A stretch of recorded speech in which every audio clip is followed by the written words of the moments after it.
miskin getol ngelaksanakan karena apa yang disampaikan Rasul, sepanjang kamu masih berpegang kepada keduanya. Sabda man fattara sha'iman kana lahu mislu kafiratun lima bainahunna. Tak qarain atau qarina saling menyertai. Dalam hadis kita seringkali tidak peduli, mengesampingkan seperti ini misalnya. Ayo, Allah memberikan Saat-saat atau waktu-waktu diijabahnya doa kita jauh lain.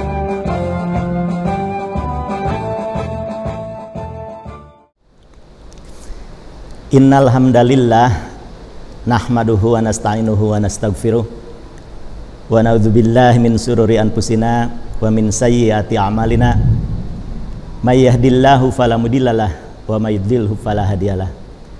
Asyhadu an la ilaha illallah wahdahu la syarikalah wa asyhadu anna Muhammadan abduhu wa rasuluh. Alhamdulillah, sampai saat ini kita masih diberi kesehatan dan kesempatan oleh Allah Subhanahu wa Ta'ala, sehingga masih bisa melaksanakan berbagai aktivitas dalam kehidupan kita sehari-hari. Semoga saja segala aktivitas yang kita lakukan bisa bernilai ibadah di sisi Allah Subhanahu wa Ta'ala. Ikhwatul iman rahimakumullah, para pecinta kajian online PC Persis Bale Endah, sebagaimana kita ketahui bersama bahwa manusia adalah makhluk sosial, yaitu makhluk yang dalam kehidupan sehari-hari pasti membutuhkan orang lain. Tak terkecuali, semua orang pasti seperti itu. Meskipun dia memiliki kekuasaan ataupun harta yang berlimpah, tetap saja dia akan membutuhkan orang lain untuk memenuhi kehidupannya sehari-hari. Contoh yang paling dekat adalah baju yang kita pakai. Kita akan sangat susah sekali dan akan sangat lama ketika harus membuat baju oleh sendiri segalanya. Mulai dari menanam atau beternak, bahan baku sampai bisa kita pakai. Itu akan sangat susah sekali dan akan lama sekali. Karena yang saya pernah baca, untuk memproses dari menanam pohon kapas sampai kemudian menjadi kain, itu harus melalui 12 tahap. Itu baru sampai menjadi kain. Belum kemudian kita harus menjahitnya dahulu, baru bisa kita pakai. Jadi memang benar, dalam kehidupan sehari-hari kita pasti akan membutuhkan orang lain. Dan karena kita membutuhkan orang lain, maka pasti juga kita harus berkomunikasi, berinteraksi, bersosialisasi dengan orang lain. Bahkan kalau kita hitung dari 24 jam sehari semalam, ternyata lebih dari 60% itu digunakan untuk berinteraksi dengan sesama manusia. Kalau kita hitung secara matematis, dari 24 jam itu kemudian taruhlah kita ambil 8 jam untuk istirahat, untuk tidur. Kemudian 1 jam untuk berkomunikasi dengan Allah lah, gitu, untuk melaksanakan sholat 5 waktu dan sholat-sholat sunat. Sehingga sisanya adalah 15 jam. Itu kita pakai untuk berinteraksi dengan sesama manusia. Mungkin saja dengan pasangan kita, dengan anak-anak kita, saudara-saudara kita, tetangga kita, kemudian orang-orang yang ada di lingkungan tempat kerja kita, sahabat-sahabat kita. Itu 15 jam waktu sehari semalam kita pakai untuk berinteraksi dengan mereka. Maka dalam Islam tidak salah kalau kemudian Islam itu sangat menekankan bagaimana umatnya harus bisa mempergunakan lisannya dengan baik. Karena menurut peribahasa dalam bahasa Indonesia itu ada yang mengatakan bahwa lidah itu lebih tajam daripada pedang. Itu memang benar adanya. Kalau kita rasakan seseorang yang sakit hati disebabkan oleh lisan, itu akan lebih sakit dan lebih lama pudarnya ketimbang daripada sakit disebabkan oleh goresan pedang. Kalau seseorang terluka dengan goresan pedang, maka rasa sakitnya itu hanya sesaat, hanya sampai ketika luka itu sembuh, hilanglah rasa sakitnya. Tapi ketika seseorang tersakiti dengan lisan orang lain, dengan omongan orang lain, cacian orang lain, makian orang lain, maka sakitnya akan sangat sakit sekali dan lama hilangnya. Bahkan ada yang sampai mengatakan sakit hati ini akan dibawa sampai 7 turunan. Bahkan sakit hati ini akan dibawa sampai mati. Sampai seperti itu kalau rasa sakit itu disebabkan oleh lisan kita. Oleh karena itu, kalau kita perhatikan mengapa kemudian Allah itu menciptakan lidah dijaga oleh gigi dan mulut. Sepertinya filosofisnya itu bisa diasumsikan bahwa bagaimana kita harus bisa menjaga dengan baik lidah kita, dijaganya dengan gigi dan mulut. Maka kalau dalam Islam itu kan ihfad lisanaka, itu sudah betul-betul ditekankan, jaga lisan kamu. Sehingga kalau tidak bisa menjaga lisan, itu lebih baik diam. Jadi dijaga oleh gigi dan mulut. Kalau lidah kita tidak bisa mengucapkan perkataan-perkataan yang baik, lebih baik dijaga oleh gigi. Gigi rapatkan, mulut rapatkan, jadi tidak bisa ada keluar suara atau perkataan. Dan lebih jauh kalau kita perhatikan, ternyata dampak dari seseorang yang tidak bisa menjaga lisannya itu sangat luar biasa. Salah satu yang menyebabkan siksa kubur itu dalam salah satu riwayat dikatakan adalah ternyata orang-orang yang tidak bisa menjaga lisannya dengan baik. Yas'a bin namimah, orang yang suka menyebarkan berita, mengadu domba orang lain, sehingga antara seseorang dengan orang lain menjadi berkelahi, menjadi bermusuhan, bahkan menimbulkan huru-hara. Itu disebabkan oleh adu domba yang dilakukan oleh lisannya.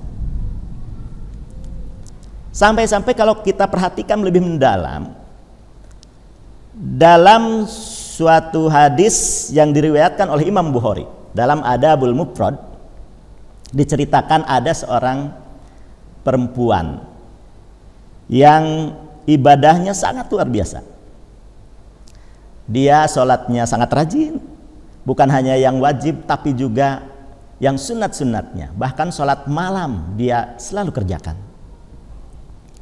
Kemudian dia juga gemar berpuasa, bukan hanya yang wajib tapi juga puasa-puasa yang sunatnya. Di siang hari dia juga sering melakukan kebaikan-kebaikan dan bersedekah. Tapi disayangkan, kata para sahabat, tu'zi jironaha bil lisaniha, dia juga sering menyakiti tetangganya dengan lisannya. Faqala Rasulullah sallallahu alaihi wasallam, kemudian Rasulullah sallallahu alaihi wasallam bersabda, la khairu fiha, tidak ada kebaikan padanya, kata Rasulullah. Hiya min ahlin nar, dia termasuk penghuni neraka. Bayangkan seseorang yang ibadahnya luar biasa tapi suka dibarengi dengan sering menyakiti tetangganya dengan lisannya, sampai-sampai Rasul menyatakan wanita itu termasuk penghuni neraka.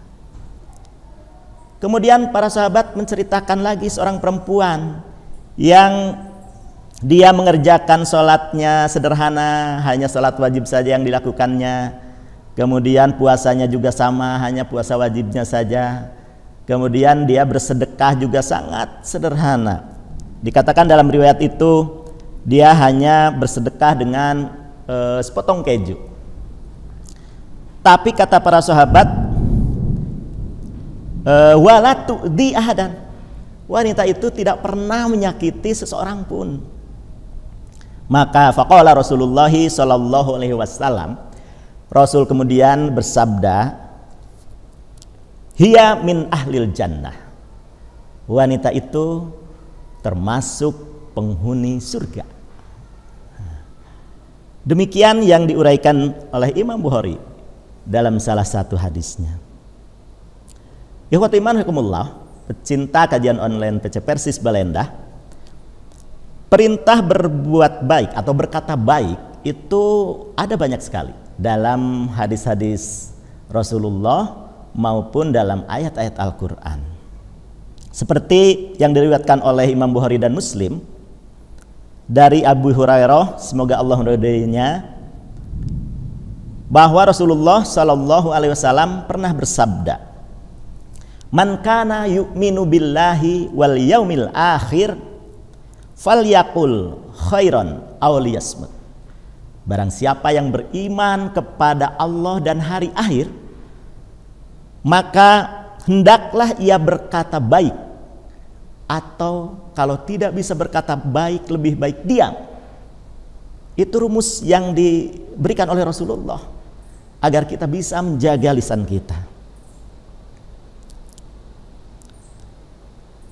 Sehingga dalam hadis riwayat Bukhari yang lain ternyata sampai dikatakan bahwa muslim sejati itu ternyata man salimal muslimuna min lisanihi wa yadihi. Seorang muslim yang hakiki itu, muslim yang sejati itu adalah apabila muslim yang lainnya itu selamat dari gangguan lisan dan tangannya. Dan kalau kita perhatikan pada ayat-ayat Al-Quran, taruhlah misalkan kita lihat Quran surah Al-Ahzab ayat 70 sampai 71. Allah telah berfirman, a'udzu billahi minasyaitonir rajim, ya ayyuhalladzina amanu taqullaha wa qulu qawlan sadida. Hai orang-orang yang beriman, bertakwalah kalian kepada Allah dan ucapkanlah perkataan yang benar. Yuslih lakum a'malakum wa yaghfir lakum dunubakum. Niscaya Allah akan memperbaiki perilakumu dan mengampuni dosa-dosamu. Wa may yuti'illaha wa rasulahu faqad faza fawzan adzima. Dan barang siapa yang mentaati Allah serta Rasulnya, maka sungguh ia telah mendapatkan kemenangan yang agung. Pada ayat tersebut, ikhwati manhakumullah, Allah menyeru kepada orang-orang yang beriman itu dua hal. Pertama adalah untuk bertakwa kepada Allah dalam segala hal dengan melaksanakan segala perintahnya dan menjauhi segala larangannya, menjauhi kemaksiatan-kemaksiatan kepadanya. Juga yang kedua, Allah memerintahkan kepada orang yang beriman agar mereka mengucapkan perkataan yang baik, yang benar, yang jujur, menyangkut segala urusan. Para mufasir memaknai kata qaulan sadida itu dengan beberapa makna. Pertama, artinya adalah perkataan yang tepat atau perkataan yang sebenarnya. Yang kedua, perkataan yang dohirnya itu sesuai dengan batinnya, dengan hatinya. Juga dimaknai qaulan sadidan itu adalah perkataan yang diucapkan untuk mencari keridhaan Allah, bukan yang lain. Dan dimaknai juga qaulan sadida itu adalah perkataan yang bertujuan untuk mendamaikan dua belah pihak yang berselisih. Selanjutnya Allah menjanjikan bagi orang-orang yang telah mengerjakan dua hal tersebut. Pertama adalah bagi orang yang sudah bertakwa dan bagi yang sudah bertakwa kepada Allah dengan melaksanakan segala perintahnya dan menjauhi larangannya, maka Allah menjanjikan akan memperbaiki perilaku mereka dengan cara menerima amal-amal perbuatan mereka, sehingga kelak mereka berada di dalam surga dengan kekal selama-lamanya. Sedangkan atas perbuatan berbicara yang baik, yang benar, yang jujur, maka Allah menjanjikan pengampunan atas dosa-dosanya yang telah lalu. Adapun dosa dan kesalahan yang mungkin mereka lakukan di waktu-waktu yang akan datang, maka kemudian Allah akan memberikan ilham kepadanya untuk bisa bertobat dari hal tersebut. Ikhwatiman hukumullah, pecinta kajian online PSC Persis Bala Endah. Lalu bagaimana kaitannya menjaga lisan di bulan Ramadan? Ternyata kalau kita hubungkan dengan menjaga lisan di bulan Ramadan, itu sangat erat sekali hubungannya. Seseorang yang melakukan saum Ramadan dan tidak bisa menjaga lisannya dengan baik, maka akan menyebabkan pahala saum Ramadannya menjadi hilang. Saum Ramadannya yang sejatinya harus bisa menjadi pengampun atas dosa-dosanya, tidak akan bisa kita terima. Tidak akan bisa kita dapatkan kalau kita tidak bisa menjaga lisan kita dengan baik. Kita perhatikan dalam salah satu hadis riwayat Imam Bukhari, As-siyamu junnatun. Saum itu adalah perisai. Wa idza kana yaumu saumi ahadikum fala yarfush wala yaskhab. Nah, itu dua hal yang dilarang ya dalam hadis itu. Maka apabila suatu hari salah seorang dari kalian itu melaksanakan saum, maka janganlah ia berkata kotor, berkata jorok, wala yaskhab, dan janganlah berteriak-teriak. Dalam hadis itu diteruskan lagi, fa in sabbahu ahadun aw qatalahu falyakul inni mru'un shaimun. Jika ada orang lain yang menghina atau yang mengajak berkelahi, maka katakanlah inni mru'un shaimun, aku ini sedang saum. Jadi kita bisa menjaga lisan kita, jangan sampai keluar kata-kata yang kurang baik walaupun orang lain mengajak berkelahi terhadap kita. Itu di hadis yang pertama. Pada hadis yang kedua, Rasulullah SAW pernah bersabda, malam yada' qawla zur wal amala bihi falaisa lillahi hajatun fi ayyada ta'amahu wa syarabahu. Kata Rasulullah, siapa saja yang tidak meninggalkan qawla zur, ucapan dusta, ucapan dosa, wal amala bihi, dan melakukannya, maka falaisa lillahi hajatun fi ayyada ta'amahu wasyarabahu. Bagi Allah tidak membutuhkan bagi orang-orang yang hanya meninggalkan tidak makan dan tidak minum saja. Hanya meninggalkan makan dan minum saja. Dikatakan oleh Rasulullah seperti itu. Jadi dari dua hadis itu ternyata yang berkaitan dengan menjaga lisan di bulan puasa itu harus sangat diperhatikan.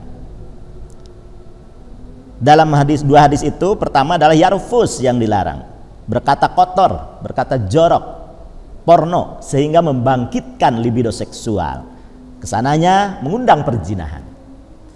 Kemudian yashab itu berteriak-teriak, mengganggu orang lain, membentak, menghina, berkelahi, mengumpat, memfitnah, kemudian gibah, termasuk menyalakan petasan kemudian melemparkannya kepada orang lain sampai orang lain menjadi kaget, itu sama itu.